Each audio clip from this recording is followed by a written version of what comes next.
Hey, Warrior Saints. Welcome to our Crucifixional live stream today. My name is Eli Maluhi. It's glad to have you beautiful people with us. So, like I said, my name is Eli, and I'm the newest member of the Warrior Saints team. I'm the youth pastor here at St. George, and I'm excited to talk to you guys today. So, this week, we've been talking about this verse from Proverbs 14, right, about being slow to anger, right, and about understanding and about conflict resolution, right? So these last few days, Greg and Father have been speaking about what it means to be slow to anger and how to listen to understand. So they came at it from a lot of their perspectives was from the examples they gave were marriage, right?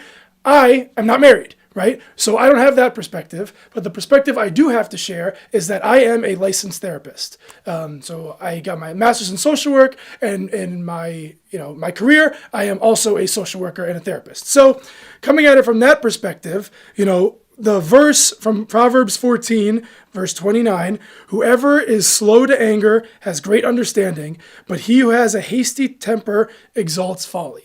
So when I hear that verse, the thing that I see the most is the understanding part, right? So as a therapist, my job is pretty simple. It is to just listen, right? Whatever the person in front of me needs, whatever my client, my student, I worked in schools before, whoever the person in front of me is, whatever they say, I have to listen and understand what they're trying to say and kind of guide them along the path that they need, to go through, right? So when I hear great understanding, that's the key here, right? When we listen to each other, we have to listen to understand, right? It's the cliche, a quote that everybody says, like, listen not to hear, but to understand, right?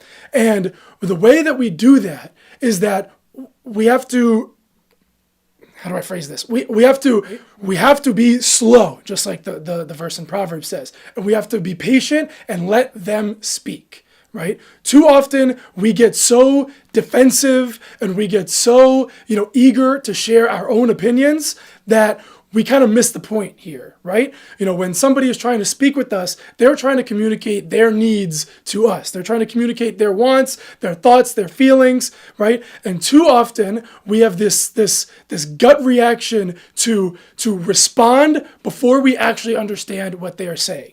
Right? We talked about, sometimes the reason isn't actually the reason, right? And that's kind of the point here, right? When we speak so quickly, right, and not slowly, right, then we end up missing the actual point, right? We don't end up understanding what the person is trying to say. Right? So in a therapy, from a therapist perspective, right, that would be like if a person is trying to explain to me something that they're going through, if I keep cutting them off and I keep sharing my opinion, my unwarranted opinion, right, before I actually see what the root of the issue is, then we're never going to get anywhere. So ultimately, the point here is if we are spending our time during these conversations and we're thinking about what to say, we're thinking about what my next response is, we're thinking about like when I can weasel my way to actually say my opinion rather than actually letting them finish what they are saying, letting the person in front of us get across the message that they're trying to get across, then we are going to fall into the folly that we are talking about trying to avoid, right? We are trying to avoid being foolish.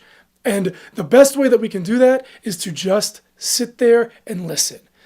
So often, the only thing that the person that we're talking to, the only thing that the person in front of us actually needs is just two ears to listen to what they are trying to say, right? So if we spend our time during conversations such as these, like an important conversation or a fight or anything along those lines, a conflict, if we spend the entire time not actually listening to the person because the gears in our minds are turning and they're thinking about what to say instead, especially if those things that we're trying to say are self-serving, being defensive or attacking or, playing games, right? Like you did this, so now I can do this. If we spend our time thinking about those things rather than what the actual issue is that the person is trying to communicate with us, right? Then we are not going to be slow to anger. We are not going to understand, right? Because then all it's going to do is it's going to pour fuel on the fire and then it's just going to go back and forth and the conversation isn't going to go the way that we need it to go.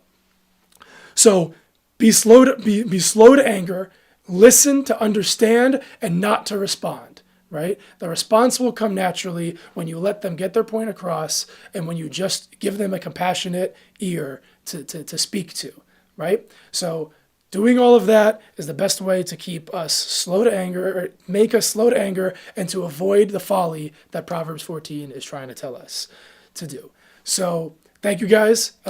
Like always, subscribe up here somewhere. The Warrior Saints do everything that Father Chris and Greg always tell you guys to do, and now I'm telling you to subscribe, join us, watch all our videos, listen to our lessons, and keep walking on the way of the Warrior Saints, right? As we always say. And